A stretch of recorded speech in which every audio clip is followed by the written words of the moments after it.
이제 우리가 다니엘서를 마치고 오늘 비로소 베드로전서 1장 들어갑니다. 베드로전서는 전서가 있는 것으로 보아서 후서가 있습니다. 그러니까 베드로전서라고 하는 것으로 보아서 이 베드로전서는 베드로가 썼구나라는 것을 알 수 있습니다.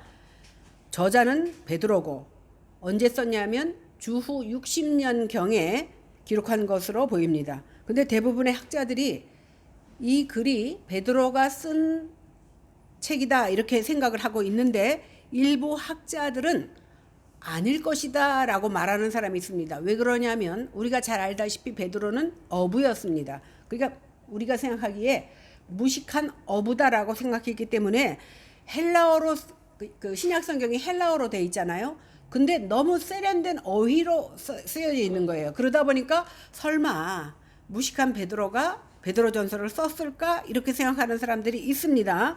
그런데 베드로전서 5장 12절에 보니까 베드로가 직접 쓴 것이 아니라 우리가 옛날에 보면 할머니들이 글을 모를 때 어떻게 쓰죠?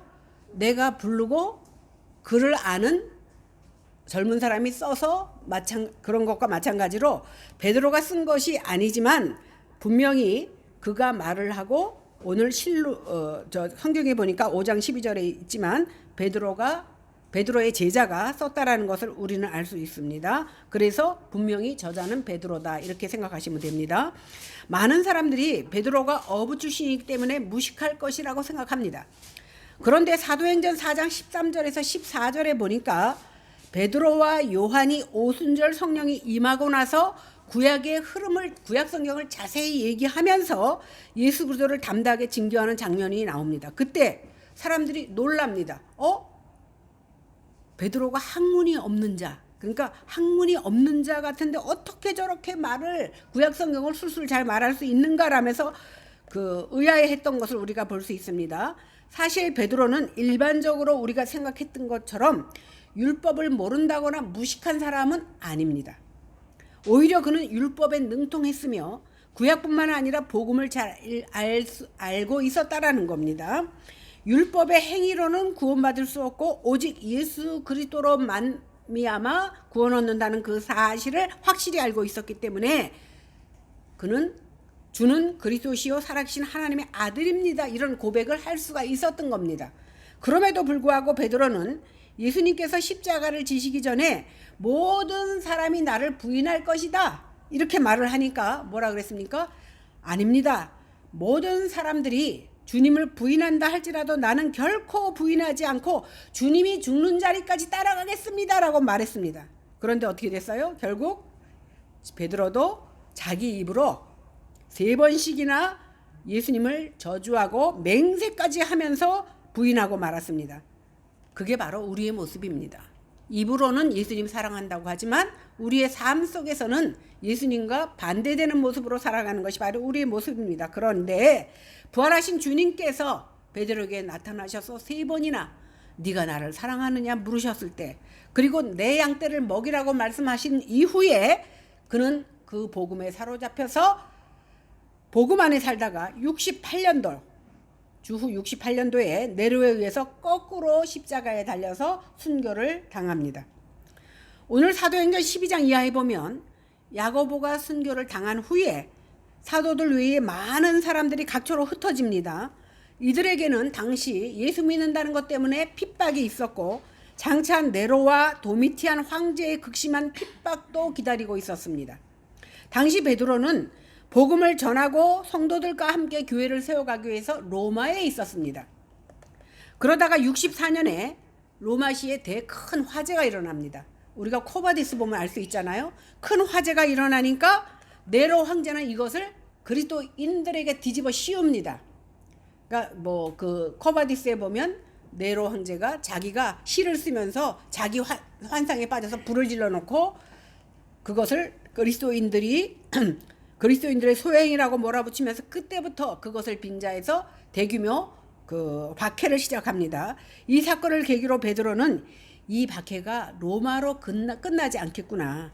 결국은 로마가 전 지역을 차지하고 있는 그 지역에까지 미칠 수 있겠다라는 생각을 하고 이렇게 소아시아 일대에 흩어져 사는 성도들에게 믿음을 잃지 말고 잘 견뎌 나갈 것을 격려하는 그 차원에서 베드로 전서와 후서를 쓰게 된 겁니다.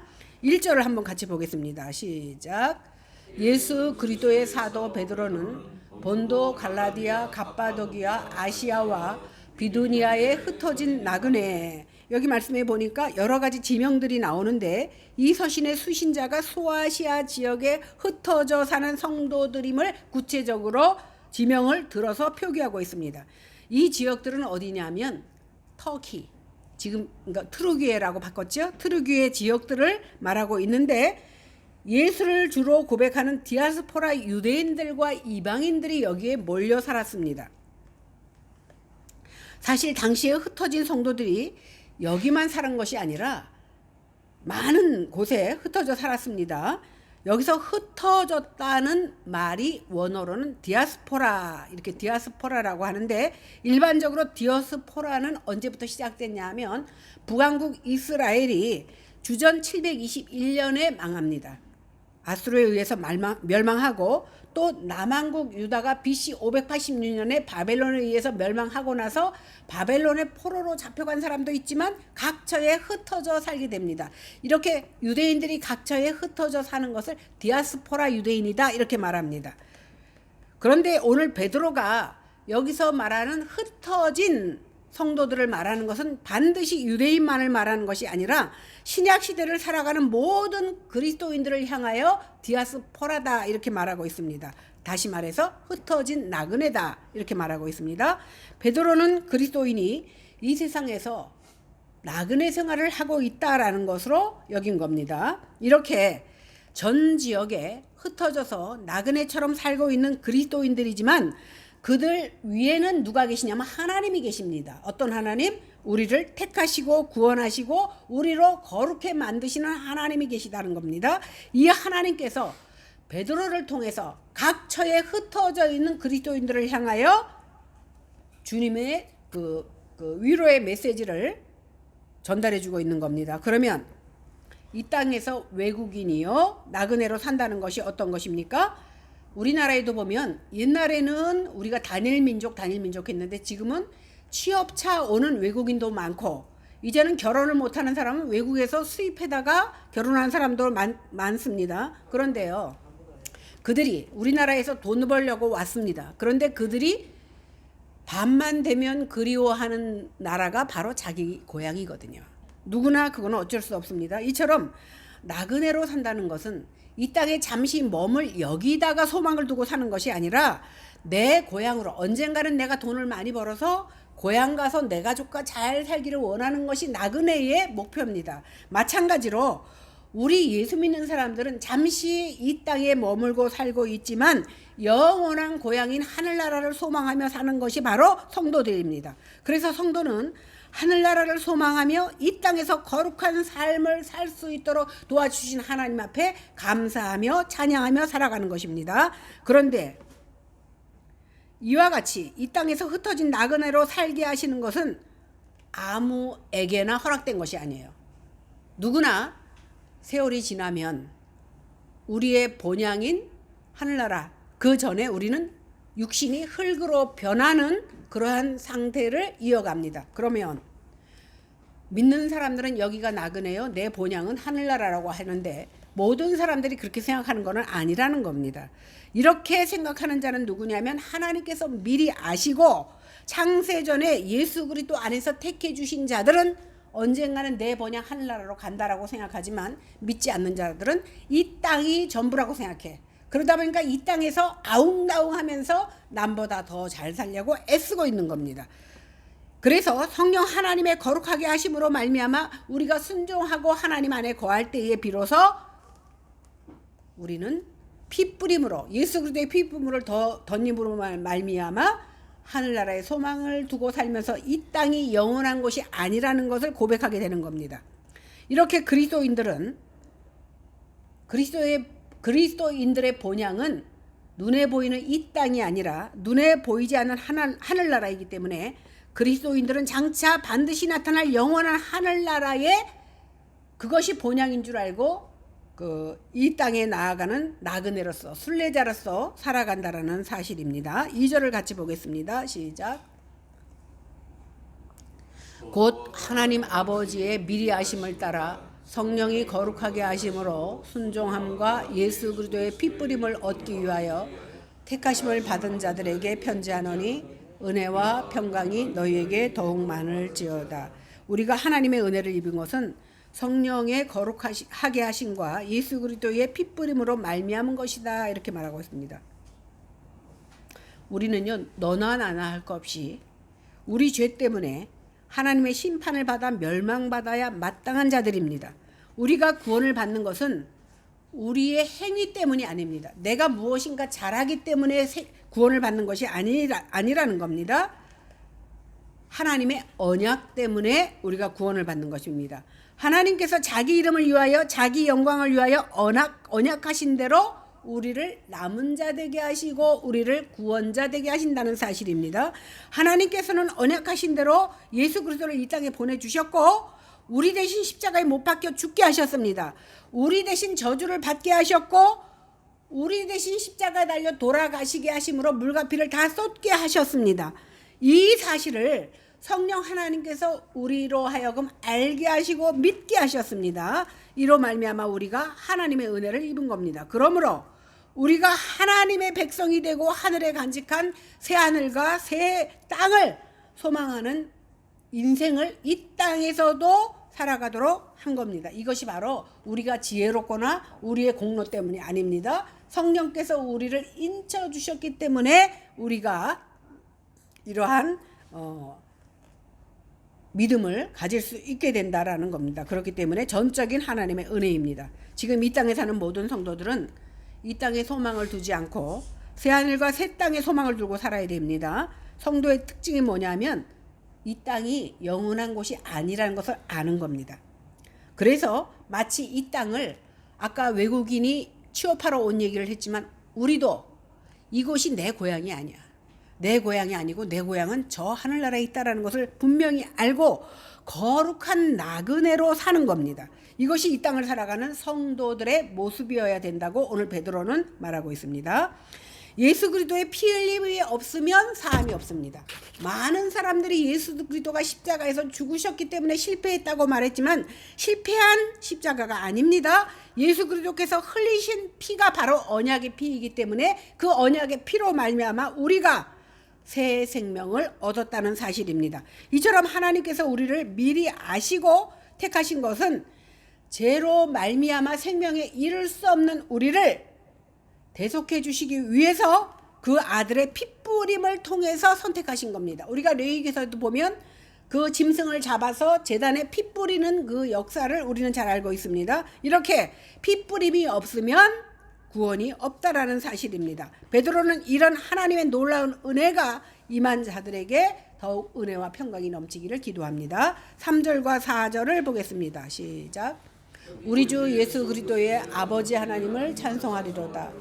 그의 많으신 긍휼대로 예수 그리스도를 죽은 자 가운데서 부활하게 하심으로 말미암아 우리를 거듭나게 하사 산 소망이 있게 하시며 썩지 않고 더럽지 않고 쇠하지 아니하는 유업을 있게 하신 곧 너희를 위하여 하늘에 간직하신 것이다. 베드로는 이제 1, 2절에 인사말을 한 다음에 권면을 하기에 앞서서 우리 주 예수 그리스도의 아버지 하나님을 찬송하리로다. 우리에게 권면하기 전에 먼저 하나님께 찬송하는 모습, 하나님께 영광 돌리는 모습이 나옵니다. 우리는 언제 주로 찬양합니까? 괴롭고 힘들 때 찬양 잘 안 나옵니다.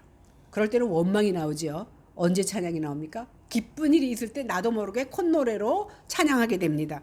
그러나 베드로가 찬양하는 것은 지금 베드로가 찬양하는 하나님은 만물의 하나님이요 살아계신 하나님으로서 우리 피조물에게 무한한 관심을 가지고 있다는, 그러니까 하나님이 존재, 그 하나님의 존재 그 자체만으로도 찬양을 받으시기에 합당하다라고 오늘 말하고 있는 겁니다. 베드로는 지금 그 하나님 아들 예수 그리스도의 긍휼과 예수 그리스도의 죽으심과 부활과 거듭남과 그 산소망, 썩지 않고 더럽지 않고 쇠하지 않은 하늘의 기업으로 인하여 감격하며 찬송하고 있는 겁니다. 그러니까 베드로가 찬송하는 내용은 성령께서 함께 하시지 않으면 할 수 없는 찬양이라는 겁니다. 눈에 보이는 세상에서 그 성공을 바라는 그 눈에 보이는 세상에서 성공하는 것을 성공이라고 생각하는 사람에게 보이지 않는 세상에서 얻는 위안을 이해하라고 하면 무리입니다. 하나님을 알지 못하는 사람에게 너 오늘부터 하나님 믿어 그런다고 믿어집니까? 아니라는 거예요. 그러므로 하나님의 미리 아심을 따라 성령으로 거룩하게 하셨고 그 핏부림을 입은 자라야 이 말씀을 이해할 수 있고 진정으로 기뻐할 수 있다라는 겁니다. 오늘 에베소서 1장 3절에서 6절에도 보면 찬송하리로다 하나님 곧 우리 주 예수 그리스도의 아버지께서 그리스도 안에서 하늘에 속한 모든 신령한 복으로 우리에게 복 주시되 곧 창세전에 그리스도 안에서 우리를 택하사 우리로 사랑 안에서 그 앞에 거룩하고 흠이 없게 하시려고 그 기쁘신 뜻대로 우리를 예정하사 예수 그리스도로 말미암아 자기의 아들들이 되게 하셨으니 이는 그의 사랑하는 자 안에서 우리에게 거저 주신 바 그의 은혜의 영광을 찬미하게 하려는 것이라. 그러니까 우리가 찬양하는 것도 내가 노래를 좋아하니까 찬양하는 것이 아니라는 겁니다. 바울 역시도 하나님의 은혜를 느낄 때 그 심령에서 찬양이 터져 나왔습니다. 하늘의 신령한 복을 예수 그리스도 안에서 창세전에 자기 백성들에게 주셨다라고 고백하고 있는 겁니다. 창세전에 우리를 그리스도 안에서 택하셨다라는 겁니다. 우리로 사랑 안에서 그 앞에 거룩하고 흠이 없게 하시려고 그 기쁘신 뜻대로 우리를 예정하시고 택해 주셨다는 것을 깨달을 때 비로소 우리는 기쁨의 찬양을 돌릴 수 있다라는 겁니다. 사실 베드로가 지금 예수 그리스도를 찬양하고 영광을 돌렸습니다. 그런데요, 이 글을 쓴 지, 이 편지를 쓰고 얼마 안 있어서 몇 년 안 돼서 베드로는 순교당합니다. 복음으로 인하여 죽음을 직감하는 상황에서 내가 이렇게 하지 말라는 것을 하면 결국은 내가 다칠 수밖에 없다라는 걸 직감하잖아요. 그러면 내가 이 복음 때문에 순교당한 것을 직감하는 그 상황에서 찬송할 수 있다는 거 쉽지 않습니다. 그럼에도 그가 찬송할 수 있었던 이유는 뭐냐면 그 속에 산소망이 있었기 때문이다. 오늘 성경은 말합니다. 여기서 산소망이라는 것은 뭐냐면 하나님의 긍휼을 입어서 부활하신 예수 그리스도를 통해서 구원함을 받고 하나님과 함께 천국에 누릴 것을 기대하는 소망이 있는 것을 산소망이라고 말합니다. 지금 초대교회 성도들은요, 불같은 시험을 당하고 고난을 당하고 있지만 그럼에도 이 세상이 줄 수 없는 참된 기쁨과 확신을 가지고 살아갈 수 있기 때문에 찬양할 수 있다는 겁니다. 우리가 먼저 고린도 전후서를 공부할 때 베드로가 복음을 전하면서 매를 맞는데 얼마나 매를 맞았으면 죽은 줄 알고 가마떼기 싸서 쓰레기장에 갖다 버렸는데 그는 어떻게 해서 툭툭 털고 일어나 살아나니까 우리 같으면 이 성에서 매 맞아 죽게 되었으면 딴 성으로 가잖아. 다시 그 성으로 들어가. 왜? 그곳에서 복음을 전하다 말고 왔기 때문에. 이것이 바로 산소망이 그 안에 있었기 때문에 이것이 가능한 거거든요. 오늘 베드로도 똑같은 고백을 할 수 있는 것은 무엇입니까? 그가 지금 고난과 환난을 통해서 얼마 있으면 복음 때문에 죽을 수도 있다라는 것을 직감하면서도 그 가운데 산소망으로 말미암아 기뻐하고 즐거워할 수 있고 찬양할 수 있었다라는 겁니다. 왜? 여기서 사는 인생은 잠시 잠깐이요, 영원한 삶이 보장되어 있다라는 그 확신이 있기 때문에 그 주님이 주시는 기쁨과 감격으로 인하여 찬양할 수 있었다라는 겁니다. 우리가요, 보지도 못하고 알지도 못했던 예수님께서 부활하심으로 인해서 거듭나게 되었습니다. 우리가 언제 예수님 봤습니까? 물론 영적으로는 볼 수 있습니다. 이렇게 예수 그리스도께서 죽으심으로 또 부활하심으로 인해서 우리가 생명을 얻게 되었는데 예수님께서 하나님을 아버지라고 부르셨잖아요, 기도하실 때. 그런데 우리도 예수님 때문에 그 하나님을 뭐라고 부릅니까? 똑같이 아버지라고 부릅니다. 이것이 바로 아버지라고 부를 수 있는 믿음이 바로 거듭남입니다. 사람이 세상에 태어날 때요, 나는 저 유명한 그분들 자녀로 태어나야겠다. 그리고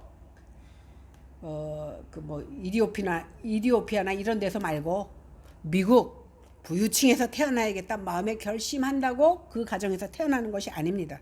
이렇게 환경과 부모를 내가 정할 수 없듯이 거듭나는 것도 사람의 능력으로 정해지는 것이 아니라는 겁니다. 오늘 요한복음 3장에 보면 니고데모의 사례를 들 수 있는데, 거듭남이라는 것이 뭡니까? 하나님의 자녀로 새롭게 태어나는 것, 이것을 거듭남이라고 합니다. 그러므로 우리가 거듭나서 하나님 아버지를 아버지라고 부를 수 있는 것, 이것이 바로 무엇 때문입니까? 예수 그리스도께서 죽으셨고 부활의 능력 때문에 우리가 하나님을 하나님이라고 부를 수 있게 된 겁니다. 이 사실을 자기 백성들에게 알리시려고 또 증거하시려고 오신 분이 바로 성령 하나님입니다. 그러니까 우리가 오늘 내가 결심하고 오늘 교회 열심히 나왔어, 이것이 내 공로인 것 같지만 우리 주님께서 우리의 마음을 주장해 주시지 않으면 이 자리에 올 수 없었다라는 겁니다. 그래서 성령이 임해야만이 양자의 영을 받을 수 있고, 성령에 임해야만이 하나님을 아버지라고 부를 수 있는 겁니다. 이것이 깨달아지면 우리 안에서 성령이 뜨겁게 역사함으로 기쁨이 솟고, 기쁨이 솟을 때 찬송할 수 있게 되는 겁니다. 베드로는 예수 그리스도로 말미암아 우리가 하나님의 자녀가 되었다라는 것을 증거하는데 가슴이 벅차올라서 찬송하게 되는 겁니다. 여러분들 체험하신 분도 있고 체험하시지 않은 분도 있지만, 하나님을 체험하고 나면 왜 그렇게 1시간 후가 주일이었으면 좋겠어, 매일매일 교회 가고 싶고 가슴이 뜨거워서 찬양이 저절로 나오고 마치 내가 새털된 것처럼 가벼운 심령으로 주님 앞에 나아가게 되는 겁니다. 아직 체험하지 못한 분도 사모하면 체험하게 됩니다. 하나님께서 반드시 역사하십니다. 이렇게 베드로가 하나님을 찬송하는 궁극적인 이유가 뭐냐면 그분만이, 예수 그리스도만이 산 소망이 되시기 때문입니다. 이렇게 주님은 이미 죽어서 산 소망이 없는 우리들에게 나타나셔서 거듭나게 하시고 영원한 생명을 누릴 소망을 허락하셨습니다. 우리가 지금 새해를 맞이했잖아요. 그러면 주로 새해 복 많이 받으세요, 부자 되세요, 건강하세요, 보통 이렇게 말합니다. 그리고 모든 부모들이 소망하는 것이 뭐냐면 다른 집의 자녀보다 내 집에 있는 자녀들이 공부도 잘하고 세상에서 성공하기를 바랍니다. 그러다 보니까 나는 못 배웠고 나는 물질이 없어 쓰지 못한다 그래도 내 자녀만큼은 잘 살고 많이 공부하기를 원합니다. 그런데요, 세상에 갖고 싶은 것 다 가졌다 할지라도 그것들은 어떻게 됩니까? 결국은 다 썩어지고 없어지고 더럽혀지고 쇠해집니다.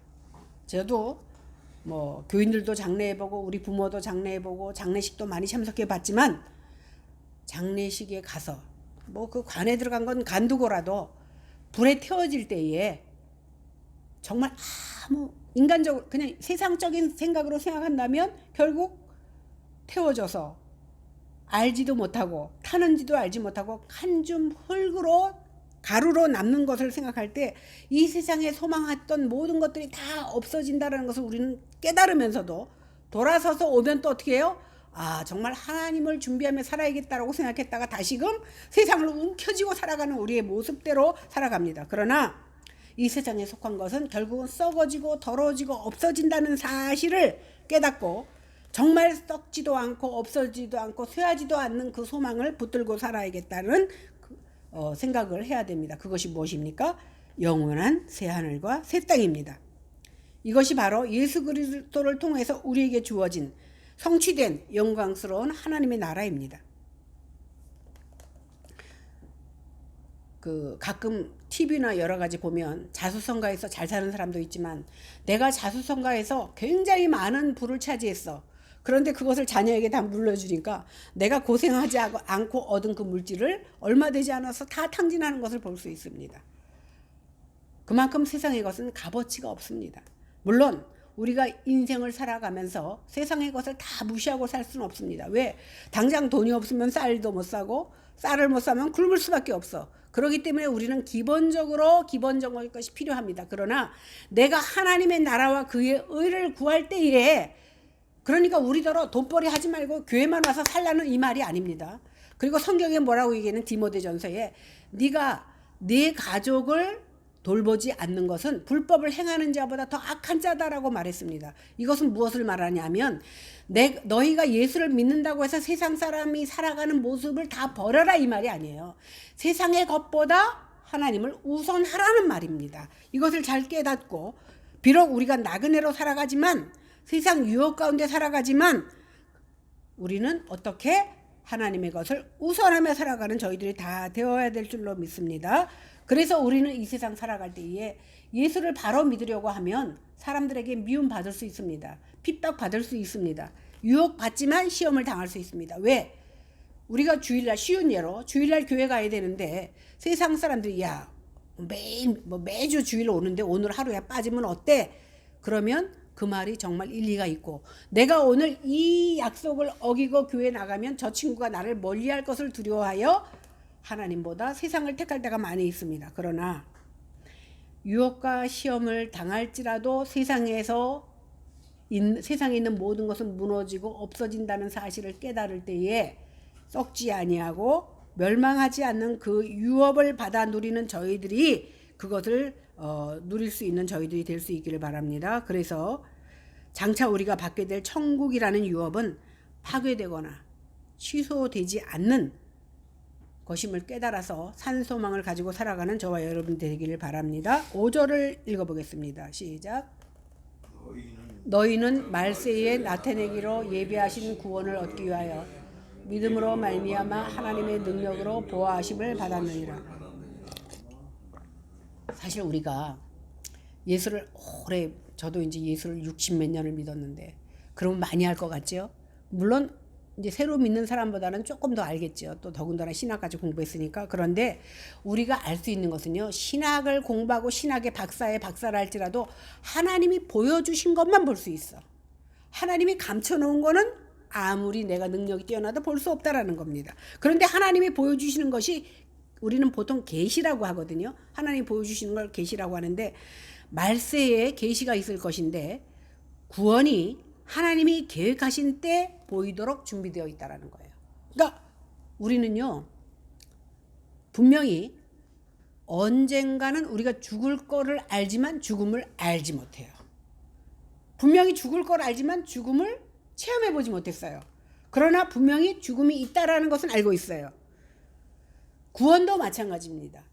이미 우리는 구원을 받았고 영생을 얻었지만 저 하늘나라가 있다라는 것을 알지만 아직은 알 뿐이지 우리가 체험하지 못하고 있다라는 겁니다. 왜? 하나님이 계획하신 때에 보여주실 것이기 때문에 아직 보지 못했습니다. 그러나 분명한 것은 그러한 모든 것이 하나님께서 준비되어 있다라는 사실입니다. 만일 구원의 진정한 실체가 하나님께서 감춰두지 않으셨다면, 그리고 우리 눈이 볼 때에 천국이 눈에 보이고 지옥이 눈에 보인다면 안 믿을 사람 어디 있어요? 그죠? 지옥을 보고 나는 그래도 저쪽으로 갈 거야 라고 지옥 가는 사람은 없을 겁니다. 지옥과 천국을 보여주시면 누구나 천국을 향하여 갈 거고 누구라도 쉽게 예수를 믿을 겁니다. 그런데 안타깝게도 이것이 가려져 있다라는 거예요. 가려져 있어. 베일로 덮여 있습니다.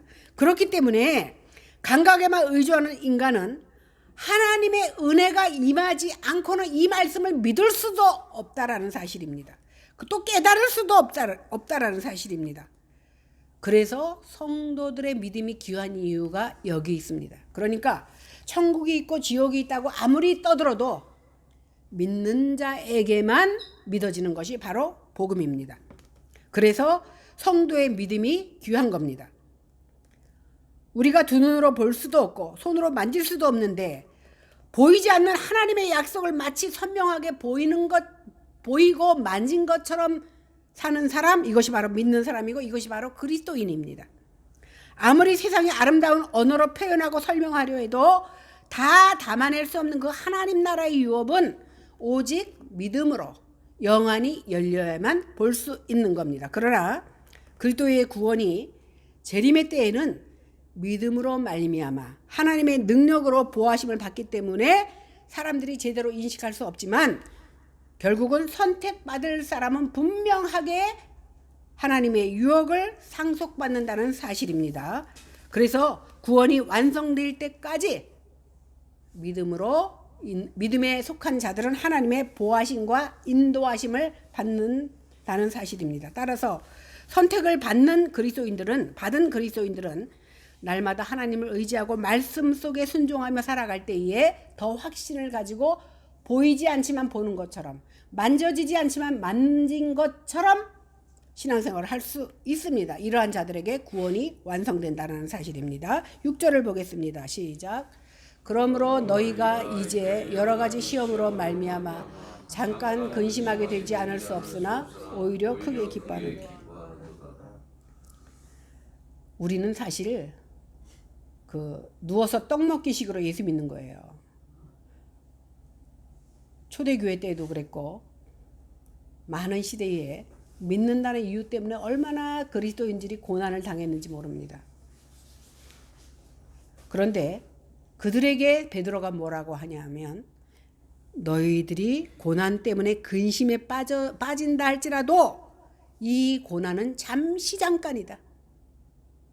그 후에 종말론적인 구원이 완성될 때, 즉 예수님께서 재림하실 때에, 오늘 로마서 8장에도 뭐라 그랬습니까? 현재의 고난은 장차 나타날 영광과 좋게 비교할 수 없대.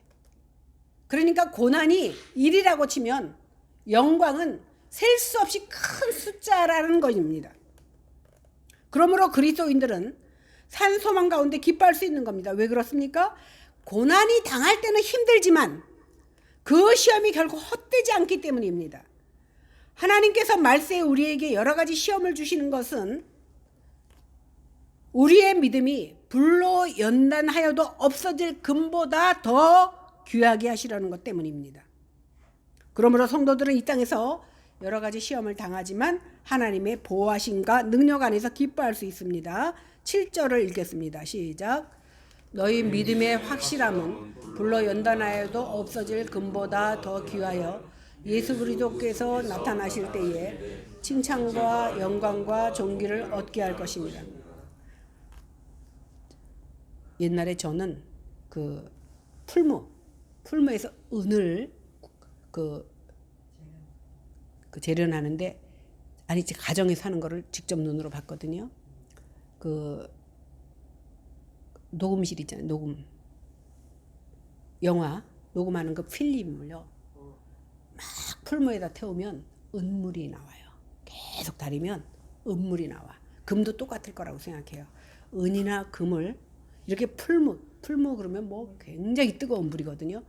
그 뜨거운 불에 재련되어서 순수한 금이 나오고 순수한 은이 나와요. 며칠 동안 작업하면 은 덩어리들이 나와요. 그 필름 안에서. 우리 믿음도 마찬가지예요. 그냥 배고프면 밥 먹고, 가고 싶은 데 다 가고, 백화점 가서 쇼핑하는 거 다 쇼핑하는 사람들은요, 갑자기 어려움 당하면요 견디지 못합니다.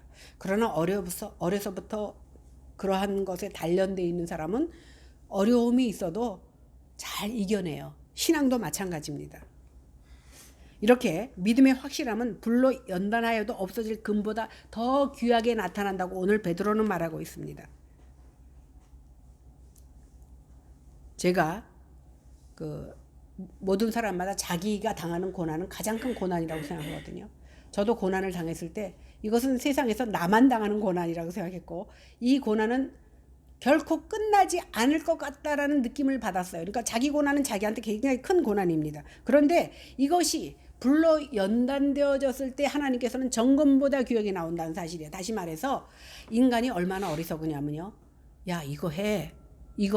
나는 예수 잘 믿는다고 생각했고, 뭐 주일 성도도 잘했고 11조도 잘했는데 왜 갑자기 나한테 하나님이 연단을 주십니까? 생각하지만 하나님 보시기에 우리는 굉장히 티끌만도 못하고 죄악 가운데 살아가고 있는데, 자기 스스로 의롭다고 여겼을 때 하나님께서 음성을 주셨는데 깨닫지 못하니까 비로소 하나님은 때리는 거거든요. 그 때리는 것이 우리에게는 고난으로 나타나요. 그런데 성경에 나온 건 아니고, 고난을 통해서 하나님을 볼 수 있는 눈이 있다라는 거예요. 우리가 편안하고 안전할 때는요, 보이지 않던 것들이 고난을 통해서 하나님은 하나님 나라를 너무 선명하게 보여줘. 이것이 바로 우리를 금으로 연단하는 것과 똑같다라는 거예요. 그럴 때 정금으로 나와. 이것을 사도 베드로는 깨달았기 때문에 너희가 어렵니? 너희가 핍박을 당하니? 이 핍박을 통해서 너희가 금보다 정금같이 되어질 것이라는 것을 오늘 성도들에게 말하는 거예요. 이 말은 뭐예요? 너희가 정금되기 위해서 그 어려운 연단을 이겨나가라는 겁니다. 이렇게 예수 그리스도의 그 재림의 날에는 순수하고 참된 신앙이 어디서부터 나오냐? 어떻게 칭찬과 영광과 존귀를 누릴 수 있느냐? 이러한 연단으로 인하여 단련된 자들, 이런 자들에게 칭찬과 영광과 존귀가 주어진다라는 사실입니다. 그래서 그것이 하늘나라의 보상으로, 상급으로 이어진다라는 사실입니다. 이제 우리가 환난 가운데서도 찬송해야 될 것이 분명하지 않습니까? 저는 제일 안타까운 것이 사람이요, 언제 알 수 있냐? 어려움을 당할 때 그 사람의 진가를 볼 수 있습니다. 사람이 어려움 당하면 항상 두 가지로 나타나. 내가 너 때문에 어려움 당했다고 손가락질하면서 원망하는 사람이 있는가 하면, 아, 분명히 하나님께서 이 연단을 통해 나에게 무엇인가를 깨닫게 하시려는구나 라고 무릎 꿇는 사람이 있습니다. 이렇게 무릎 꿇고 주님 앞에 하나님, 내가 여기서 무엇을 깨달아야 하는지를 기도할 때에 그런 사람들을 통하여서 하나님께서는 그 연단을 통하여 금보다 더 귀한 믿음을 만들어내신다는 사실입니다. 그렇기 때문에 성도가 어려움을 당해도, 오늘 사도 베드로가 그렇게 어려움을 당하고 고난을 당하는 가운데서도 이 고난에 비교하면 하나님이 나에게 주신 그 은혜가 너무 감사해서 찬양했던 것처럼 오늘 베드로도 똑같은 찬양을 우리에게 말해주고 있는 겁니다. 그래서 하늘나라의 기업은 우리의 실력과 능력으로 가는 것이 아닙니다. 하나님이 어떠한 연단과 고난을 허락하신다 할지라도 믿음으로 이겨나가며 말씀으로 승리할 때에 오직 하나님의 긍휼로 되어지는 것이라는 것을 우리는 기억하시길 바랍니다. 이 시간에도 성령 하나님께서 우리에게 은혜 주셔서 베드로의 그 뜨거웠던 마음, 사도 바울의 그 뜨거운 신앙이 우리에게도 전수되어지기를 기도합니다. 그래서 어려울 때일수록 기쁨으로 찬송할 수 있는 그 마음이, 그래서 성경에 보면 너희는 매일 기뻐하고 기뻐하고, 그 데살로니가전서 뭐예요? 항상 기뻐하라, 쉬지 말고 기도하라, 범사에 감사하라 그랬죠. 여기서 기뻐하고 즐거워할 수 있었던 것은 그의 환경이 기쁨과 즐거움을 주기 때문이 아니라 내가 주 안에 있기 때문에 기뻐하고 내가 주 안에 있기 때문에 즐거워할 수 있다라는 것을 우리는 알 수 있습니다. 오늘 우리에게 정말 죽어 마땅하지만 그리스도 안에서 우리를 택하시고 십자가의 핏부림을 통해서 하나님의 자녀 삼아주셨다는 그 이유만으로 우리는 베드로처럼 기쁨의 찬양을 드릴 수 있는 귀한 성도들이 되시기를 주님의 이름으로 간절히 축원합니다. 기도하겠습니다. 하나님, 감사합니다. 부족하고 연약합니다. 우리는 입술로 주님을 찬양하고 사랑한다고 부르짖지만 돌아서면 우리의 삶 속에서는 정말 어쩌면 그렇게 주님과 반대되는 모습으로 살아가는지 모릅니다. 이것이 바로 저희들의 모습입니다. 하나님 용서하시고, 그러나 하루하루 지나갈수록 조금씩 변화되어 베드로처럼, 바울처럼 살아가는 저희들로 삼아 주시옵소서. 예수님 이름으로 기도했습니다. 아멘.